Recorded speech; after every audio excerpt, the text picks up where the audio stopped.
there, welcome to my channel.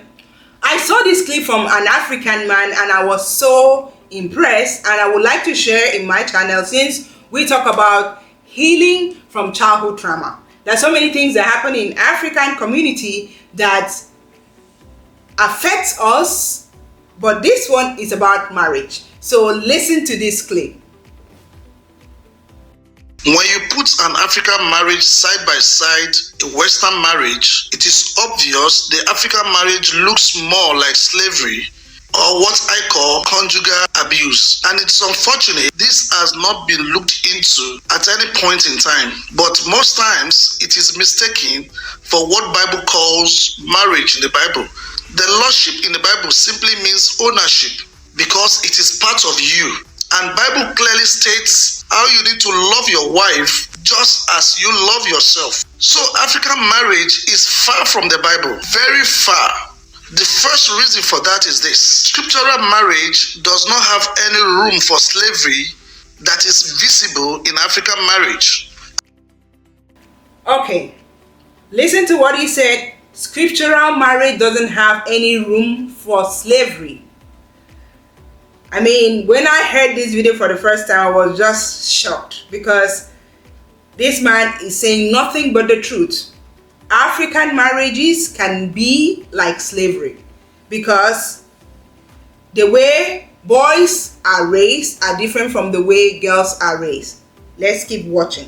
And that is why it is almost impossible to point any marriage in Africa that you can say it is a good marriage or successful marriage. The ones we are mistaken for good ones in the past, we came to see that the women were just under suppression. They never had a voice, they could not express their feelings, they died with their ideas, and it was all men's affairs. And that is why it is just natural for even a little boy to grow up to become a tyrant in marriage. Did you hear that?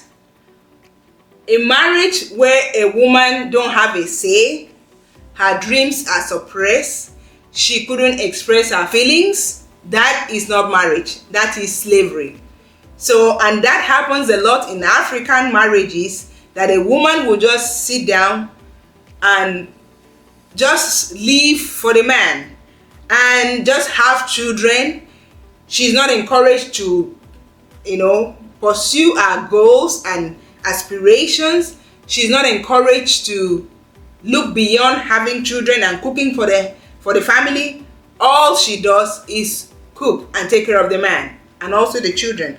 And let's keep listening. You notice that these men were not properly raised by their own mothers, so the woman or the wife end up raising the men. The first reason I want us to understand in African marriage is that the men are never prepared for marriage. Did you hear that? The men are never prepared for marriage. I am a witness to that. I remember my mama telling me, all these boys are going to be married. You will be the one that will cook for your husband. And that did not sit well with me, because what she was saying was that the boys don't have to do nothing.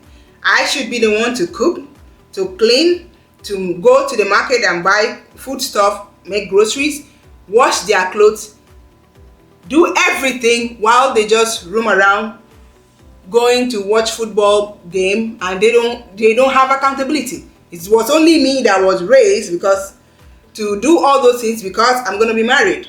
So boys or yes, when they were little boys, they were not prepared to be husbands, but it is why in girls that were prepared to be wives. As if these boys are not going to be people's husband.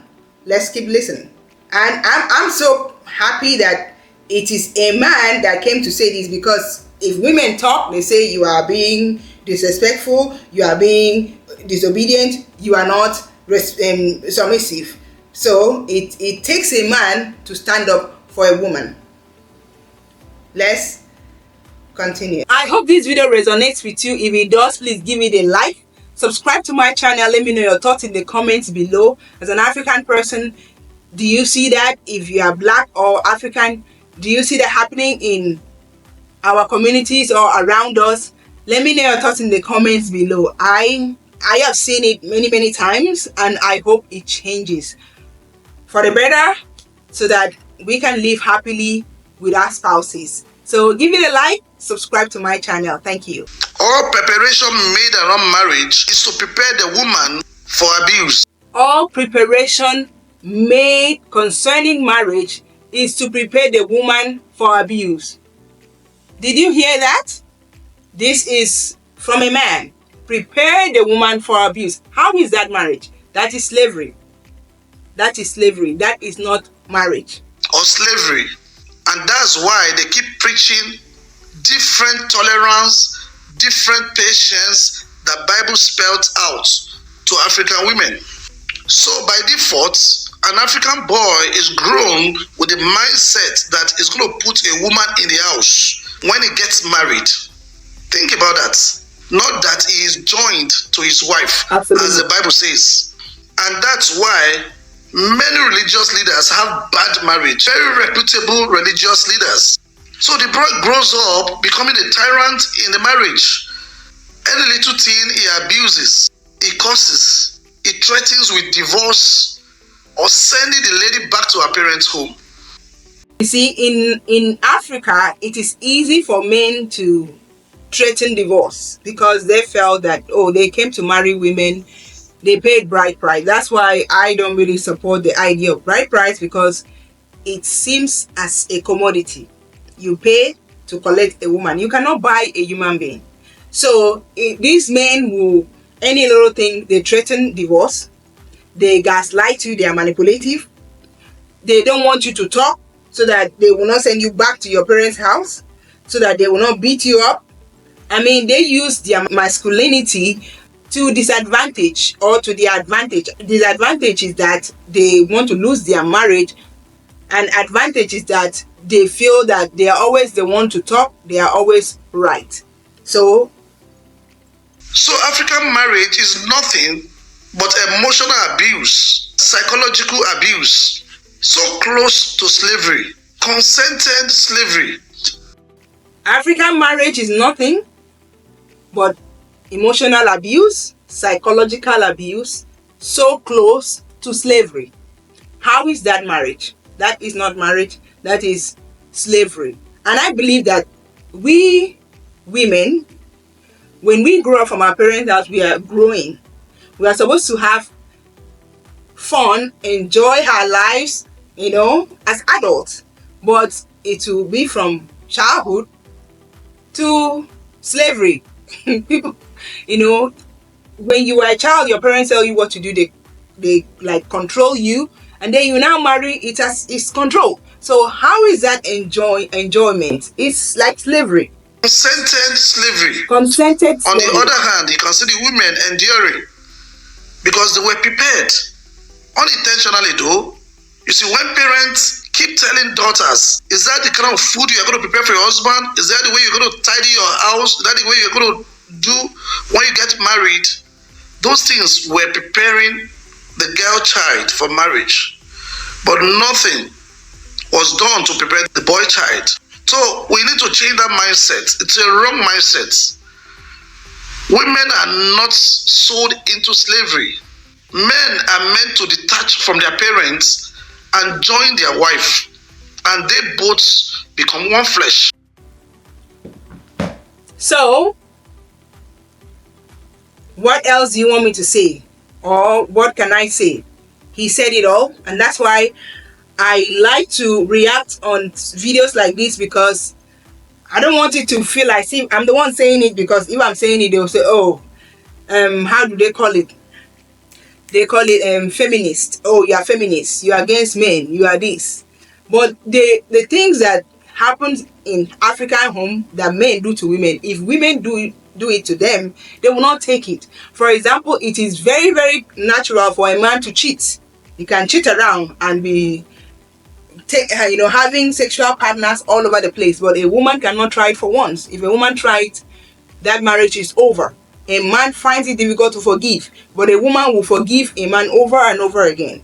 The things that men do to women in Africa, which is why he said that African marriage is like slavery, which I agree, right? I agree, because that is why you see women when they come from, to a different country, they're like, I'm not taking this anymore. I mean, that's why you see our women divorcing, which I am not in support, but that is what is happening.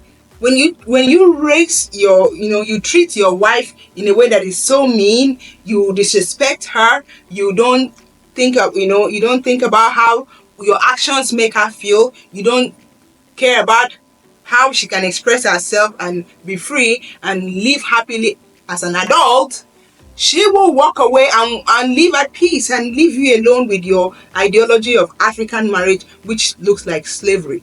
So please, I believe that we are taking note of these things and we are striving to do better, because in this channel we talk about healing.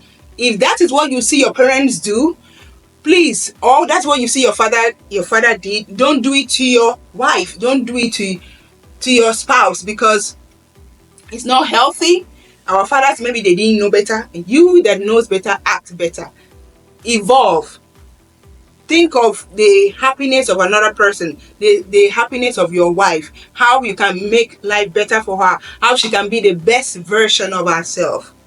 All right, so that's where I'm going to stop till we talk again next time. Thank you so much for watching. And I believe that there are some things that happened in the past that affect us as adults, which I talk about in this channel, healing from childhood trauma. And if those things are bothering you, be aware, get therapy, and hope to heal. Thank you so much for watching. And if you want to watch another of my video, I invite you to watch this video, and I'll talk to you in my next video. Bye bye.